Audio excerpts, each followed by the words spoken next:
अंतर्राष्ट्रीय सीमा और नियंत्रण रेखा पर लेह से लेकर सर क्रीक तक 36 स्थानों पर 300 से 400 लगभग ड्रोनों का इस्तेमाल घुसपैठ का प्रयास करने के लिए किया गया। I have no doubt in my mind that we achieved total surprise, and those strikes across those 9 terror hubs left more than 100 terrorists killed. 7ই মে মধ্যরাত থেকে 8ই মে সকাল ভারতের 36টি জায়গায় পাকিস্তানের 412 ড্রোন হামলা। 9 মে আরও 26 জায়গায় পাক হামলার চেষ্টা।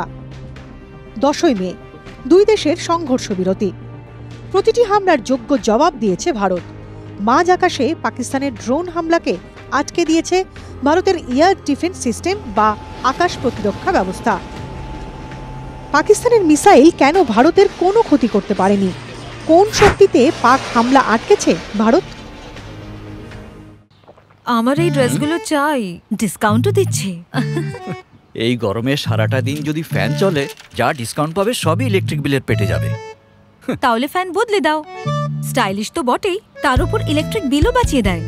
চলো কিছুটা সেভিংস করি, তুমি, আমি আর V-Guard BLDC fans. Air defense system is constantly at work. They are constantly tracking all aircraft. The military tracks all aircraft all the time. But in wartime, they have a priority. And in wartime, usually civil aircraft are not flying. So when any hostile aircraft is coming towards you, they are able to. Sometimes the system is automatic. It automatically assigns, because like the S-400 system has 3 or 4 different kinds of missiles: long-range missiles, medium-range missiles, short-range missiles, and depending on the target, the system launches those missiles. 7 এবং 8ই মে পরপর দুদিন রাতে উত্তর পশ্চিম ভারতের একাধিক সেনা ছাউনি লক্ষ্য করে ক্ষেপণাস্ত্র এবং ড্রোন হামলা চালায় পাক সেনা, যা রুখে দেয় ভারত। পাক হামলা রুখতে কি ব্যবস্থা নিয়েছে ভারত? 2021 সালে পাঞ্জাবে S-400 মোতায়েন করে ভারত। পৃথিবীর অন্যতম শক্তিশালী আকাশ প্রতিরক্ষা ব্যবস্থা হিসেবে একে গণ্য করা হয়। ভারতীয় সেনার তরফে S-400-কে বলা হয় সুদর্শন চক্র। S-400 বা ভারতের সুদর্শন চক্র। হাতিয়ারটির মোট 3টি অংশ: অত্যাধুনিক রেডার, কমান্ড কন্ট্রোল, ভূমি থেকে আকাশ ক্ষেপণাস্ত্র ব্যবস্থা। সুদর্শন চক্রর অ্যারে রেডার 600 কিলোমিটার পর্যন্ত ক্ষেপণাস্ত্র, ড্রোন এবং যুদ্ধবিমানকে চিহ্নিত করতে পারে।